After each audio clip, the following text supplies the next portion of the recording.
Muy bien. ¿Qué te parece si Los inicias tú, por saludamos. favor?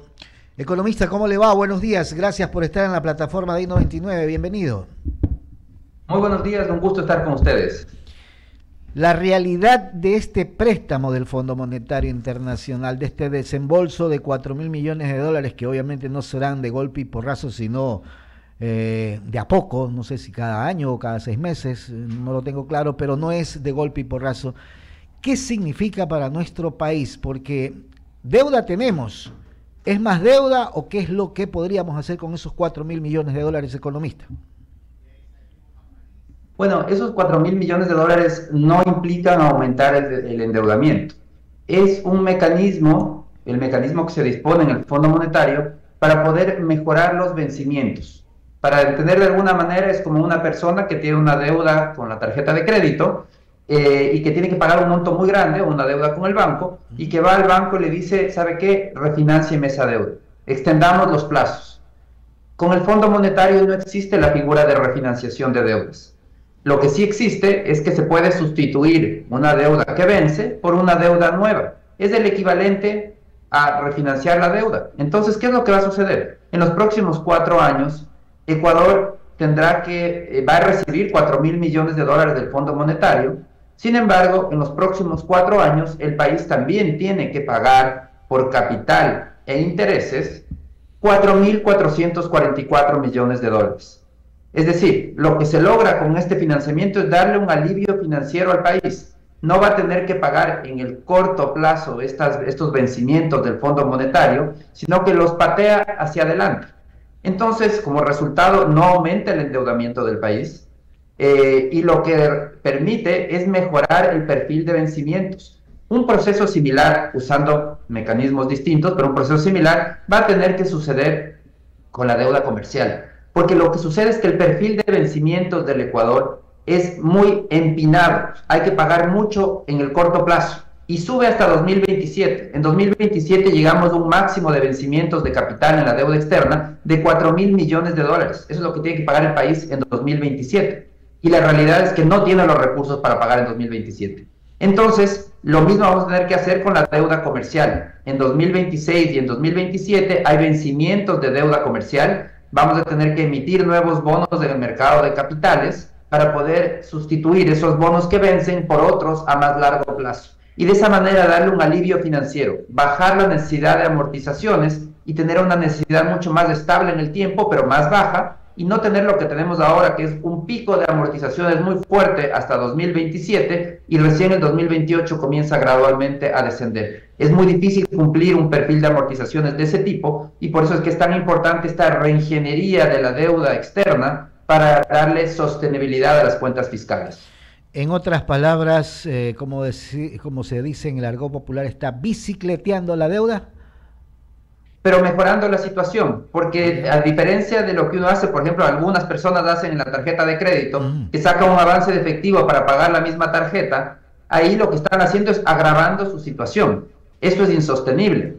En este caso, más bien de una manera positiva, lo que está haciendo es que el Fondo Monetario le está autorizando a mejorar el perfil de pagos, que no haya que pagar tan rápido, pagar en más tiempo, absolutamente positivo. Por eso es que este financiamiento del Fondo Monetario es tan importante para aliviar las cuentas fiscales y además es importante por otro motivo, porque el acuerdo con el fondo es como un sello de garantía de que el Estado, de que el gobierno ecuatoriano está comprometido con la sostenibilidad fiscal.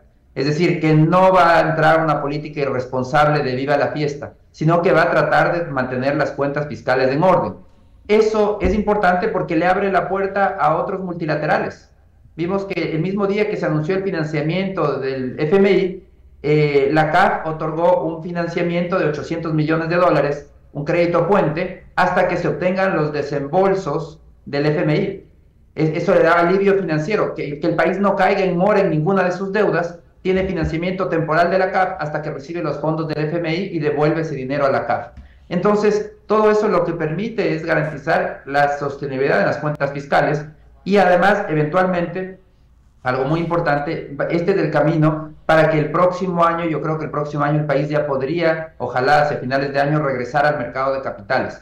Porque el riesgo país, si bien todavía está alto, ha venido descendiendo aceleradamente. El acuerdo con el Fondo Monetario ha impulsado ese descenso, y una vez que tengamos las elecciones de febrero de 2025, que se quite de la ecuación ese riesgo político, y además que se comiencen a adoptar las medidas que el gobierno haya acordado con el Fondo Monetario, vamos a ver cómo el riesgo país va a poder seguir descendiendo y eventualmente permitir que el país regrese al mercado de capitales. Como decía hace un momento, es fundamental regresar al mercado de capitales porque tenemos que sustituir los bonos, casi $1.000 millones que vencen en 2026, y los 1.000 millones que vencen en 2027 tienen que ser sustituidos por nuevos bonos. Entonces la fecha tope para regresar al mercado de capitales es 2026. Hasta ese año el país tiene que haber regresado al mercado de capitales. Caso contrario, estaríamos abocados a un nuevo default, que es la peor política que un país puede seguir, porque es la garantía de que el financiamiento externo va a ser escaso y va a ser caro. No podemos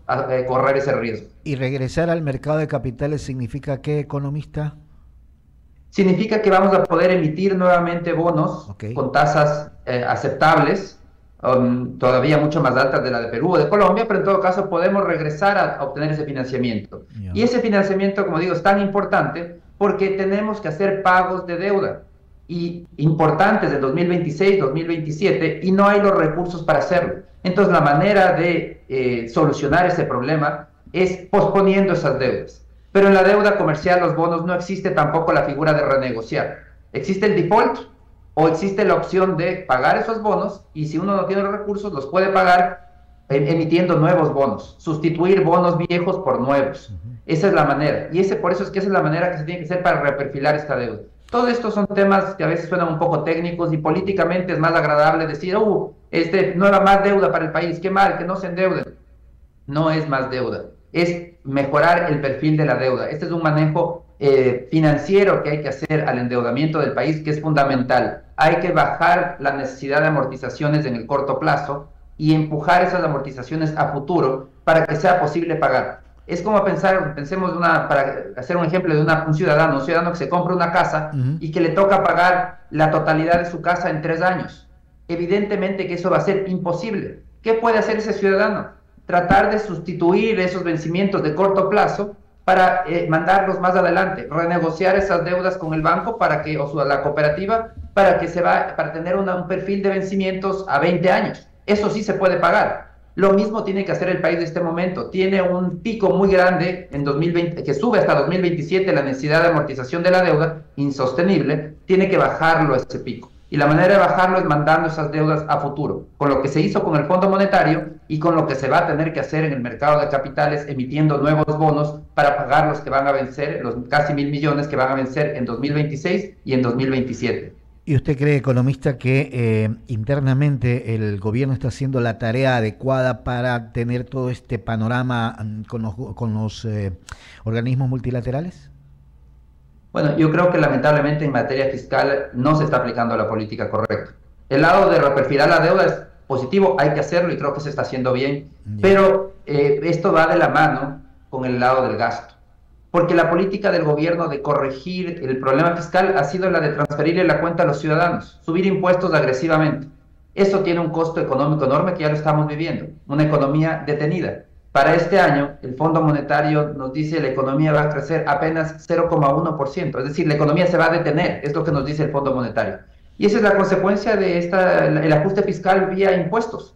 Implica quitarle dinero a los ciudadanos, elevación del IVA, menos dinero para consumir, quitarles dinero a las empresas, contribución especial a las empresas, autorretención, menos dinero para invertir, quitarle dinero al sistema financiero, contribución especial para los bancos y cooperativas, menos dinero para dar crédito. Todo eso reduce el crecimiento económico. Ya lo estamos viendo en una economía que no va a crecer este año, que no va a generar empleo, lo cual es absolutamente preocupante. Y mientras tanto, vemos cómo el gasto sigue subiendo, especialmente el gasto corriente, un gasto corriente imparable. Año tras año el Estado gasta más. Por eso es que no hay dinero que alcance. Por eso es que ya llevamos 10 años de ajuste y el ajuste no termina, porque tenemos un problema por el lado del gasto. Ojalá que este gobierno, y tal vez de la mano del FMI, esperemos que los compromisos vengan por el lado del gasto. Limitar de una vez por todas el gasto. Priorizar el gasto en lo importante, salud, educación, seguridad, y eliminar todo lo demás, porque tenemos un Estado que se dedica a todo y que segundo lo hace mal, que ese es el otro tema, calidad en el gasto. No es cuestión de gastar más, es de gastar mejor. Y tercero, transparencia, menos corrupción. Esos son los desafíos por el lado del gasto, donde no se ha hecho nada, ni este ni los gobiernos anteriores han hecho nada. Hay una inercia en el gasto burocrático, una inercia imparable, muchos intereses, mucha gente que vive de esos jugosos contratos del Estado y que no quieren que pare esa mamadera del Estado. Es increíble, ¿no? Cómo un Estado tan obeso vive de esa en esa naturaleza y que yo no sé, economista, y se lo pregunto así, porque en algunas veces hemos analizado la situación económica, pero se lo pregunto, economista, ¿es tan difícil reducir el gasto corriente? Bueno, es difícil políticamente, necesita de mucha estrategia y mucha fuerza política, porque, como digo, hay mucha gente que vive de ese gasto. Los contratos jugosos, por eso es que no quieren que entre, por ejemplo, en el sector energético. La ley es una ley estatista, una ley que bloquea la inversión privada, una ley que creó los monopolios estatales por constitución y por ley. El sector estratégico, los sectores estratégicos son monopolios estatales. Y dice, por excepción puede entrar el sector privado. Pero la excepción, lo que hace al crearlo como una excepción, implica que hay discrecionalidad. Es un grupo de burócratas que definen quién entra y quién no entra. Y entonces tienen todos los intereses en esa discrecionalidad para evitar que entren esas inversiones. ¿Y por qué quieren que no entren esas inversiones privadas? Porque se acaban esos jugosos contratos, porque si ya no es el Estado el que contrata, entonces ya no hay coimas, ya no hay esas tajadas que pueden sacar de las inversiones que se realicen, porque si es del sector privado se acaba la coima. El sector privado invierte y si invierte mal, pues el inversionista pierde su plata y va a estar cuidando hasta el último centavo para tratar de que la inversión le rinda. Entonces, vemos que lamentablemente tener ese Estado intervencionista, obeso, que se mete en todas las actividades, genera grandes incentivos para evitar que sea el sector privado el que entre o que se reduzca ese tamaño del Estado, porque mientras más se reduzca el tamaño del Estado, menos coimas, menos tajadas se puede sacar. Es increíble, ¿no? Y son esos monopolios estatales los que han sido saqueados en nuestro país. Definitivamente. Es que de ahí, de lo que viven grupos importantes de poder, que ya rayan incluso en la ilegalidad y en la delincuencia, que viven de sangrar al Estado y de impedir la inversión privada porque les des mal negocio a la inversión privada. Eso no les rinde, eso les acaba su tajada. Y eso le está haciendo un daño enorme al país. Le hace un daño enorme porque tenemos un Estado sobredimensionado, un Estado inútil que traba la actividad, la inversión, traba la generación de empleo y le hace un daño enorme porque también eso consume importantísimos recursos. Entonces tenemos un Estado quebrado, sin recursos, que año tras año gasta más, pero los ciudadanos, ¿qué sentimos? Servicios públicos deteriorados. A pesar de que el gasto corriente sube año tras año, imparable, los servicios públicos están en deterioro. Eso es otra demostración de esa poca calidad del gasto. El dinero se va hacia esos contratos jugosos o esos contratos inútiles, y eso basta ver a nivel de los gobiernos locales también, en qué gastan, cuánto se destina, por ejemplo, a fiestas, cuánto se destina a gastos inútiles y a contratos gigantescos en obras innecesarias, y cuántos recursos al final del día se están desperdiciando. Es increíble, porque de alguna u otra forma la inversión privada es fundamental, economista, en sectores tan claves como el energético. Nos estamos ahogando en un vaso con agua. Tenemos el gas natural que no lo sabemos aprovechar, teniendo ahí la fuente para poder invertir a través de la empresa privada y que eso genere lo necesario como para no tener problemas energéticos, economista. Por ejemplo. El tema a nivel de la energético hay un problema estructural y eso hay que estar muy claros. Esto de aquí no es un tema climático. Y por eso es importante entender las causas bien para poder plantear las soluciones correctas. Aquí hay un problema estructural. Y el problema estructural nace de esos monopolios estatales, de la Constitución de 2008, que establece que la electricidad es un monopolio estatal y que solo por excepción puede haber inversión privada. Entonces, eso es el equivalente a decir, este es un avión de dos motores, un motor se llama inversión pública, otro motor se llama inversión privada, pero por ley, por constitución, el motor de la inversión privada tiene que estar apagado. Eso es la legislación ecuatoriana. evidentemente que no vamos a llegar muy lejos. Y evidentemente que incluso vamos a caer, como ha sucedido ahora, cuando el Estado se queda sin plata, porque ese único motor que estaba prendido se apagó en 2019, porque el Estado se quedó sin plata. Entonces, este avión se quedó con los dos motores apagados y comienza a caer. ¿Por qué se apagó en 2019? En 2019, ya sin recursos, dejó de crecer la oferta de generación energética. Entonces, ¿cuál es la solución estructural? Este es el problema que hay que enfrentar. Los apagones eran solo cuestión de tiempo, porque la oferta dejó de crecer y la demanda naturalmente sigue creciendo, porque crece la población, crece la economía. Entonces, la solución estructural a estos problemas es acabar con el monopolio estatal, crear un mercado eléctrico en donde se fijen los precios por oferta y por demanda. No significa eliminar subsidios. El subsidio tiene que registrarse en el presupuesto general del Estado y el Estado puede subsidiar a quien le dé la gana. Pero tiene que haber un mercado eléctrico donde haya un precio fijado por oferta y por demanda, un mercado mayorista. Y permitir que cualquier empresa pública, privada, mixta, entre a generar, transmitir o distribuir. Creo que tenemos que aprender lo que ya el Partido Comunista en China aprendió hace muchos años, cuando alguno de sus líderes dijo: no importa el color del gato, lo importante es que case ratones.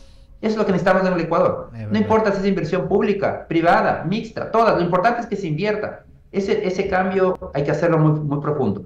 Y por otro lado, hablando puntualmente del tema del gas, es momento de liberar esas inversiones. Lamentablemente en el país se ha bloqueado la gasificación. América Latina, la matriz energética de América Latina, alrededor de un 30% es gas natural, porque el gas natural es muy barato, muy eficiente, mucho más barato que el diésel. Pero en el Ecuador apenas 2% es gas natural. ¿Por qué? Porque no se permite ni su producción, porque no se logra concesionar, se hacen procesos que se caen y no se logra concesionar la exploración en el gas del Golfo, y tampoco se permite su importación. Entonces, el resultado es que tenemos, por ejemplo, una planta de licuefacción invertida con capital privado, Gas Vesubio, que no puede operar porque no hay gas. Una industria como la de Cuenca, que no puede mejorar su competitividad porque no tiene suficiente gas natural para gasificar toda la industria. El país tiene que gasificarse. Entonces, es fundamental este momento que el gobierno destrabe la inversión en producción y en importación, que el sector productivo pueda importar libremente gas y que la inversión también se realice para poder ampliar la producción de gas natural en el Ecuador. El Ecuador tiene que gasificarse como mecanismo de construir competitividad para la industria y como mecanismo para poder ahorrar y eliminar el subsidio al diésel. Si con el precio actual del gas natural podemos tener el costo equivalente al diésel, eliminando al diésel subsidiado, y desaparecería el subsidio al diésel. 1.500 millones que destinamos en la actualidad al diésel, ese monto puede reducirse significativamente cambiando el uso de diésel por gas natural, como ya lo hicieron países vecinos. Es decisión política nada más en temas tan fundamentales, economistas, que usted los ha señalado. Pero vamos a seguir hablando de lo mismo mientras no haya esa decisión política. Le quiero agradecer. De todas maneras, pero si tenía algo que decir, ¿sí? Sí, es decisión política y es la fortaleza para enfrentarse a estos grupos de interés, porque aquí hay muchos grupos de interés que quieren defender su metro cuadrado y quieren que el Estado les siga manteniendo la competencia afuera, que no entre el competidor para mantener su negocio. Eso tiene que acabar. Se necesita decisión política para abrir a la competencia a todos los sectores y transformar el sector energético en un sector donde los dos motores estén prendidos, la inversión pública y la inversión privada. Siempre se dijo que el sector público y el sector privado deben ir cogidos de la mano. Solo en este país no terminan de entender. Economista, muchas gracias por habernos atendido a esta hora de la mañana. Un buen día y buen fin de semana. Muchísimas gracias, lo mismo para ustedes. Gracias. Muchas gracias. El economista Alberto Acosta Burneo, a propósito de la situación económica, del acuerdo que tiene o el desembolso que tendrá que hacer el Fondo Monetario Internacional. Lo ha explicado muy bien. Así que vamos a ver qué es lo que ocurre en materia económica. Un país, el nuestro, que tendrá un crecimiento del 0.1% para el 2024. No es nada, solo Javier. En este país. Abrimos espacio de menciones, Javier. Bankers Club ofrece a todo su público servicio de menú. Deliciosas comidas, además de platos fuertes. Así que vaya usted al Bankers Club y disfrute de los beneficios. Y sobre todo, como ya lo decimos con Ramiro Cepeda, tú no necesitas ser socio. Además, ¿quieres estar a la vanguardia en moda y tecnología sin gastar de más? Entonces ven al centro comercial y aprovecha los increíbles descuentos que te esperan. Centro Comercial Malecón, Encuentra las últimas tendencias y las novedades en productos tecnológicos, todo en un solo lugar. No te lo pierdas. Hasta aquí nuestro espacio de las menciones publicitarias. Son las 8 de la mañana con 46 minutos. ¿Le parece si vamos a una pausa comercial? Vamos a una pausa. Hacemos la pausa, enseguida regresamos. Esto es Diálogo a través de I99.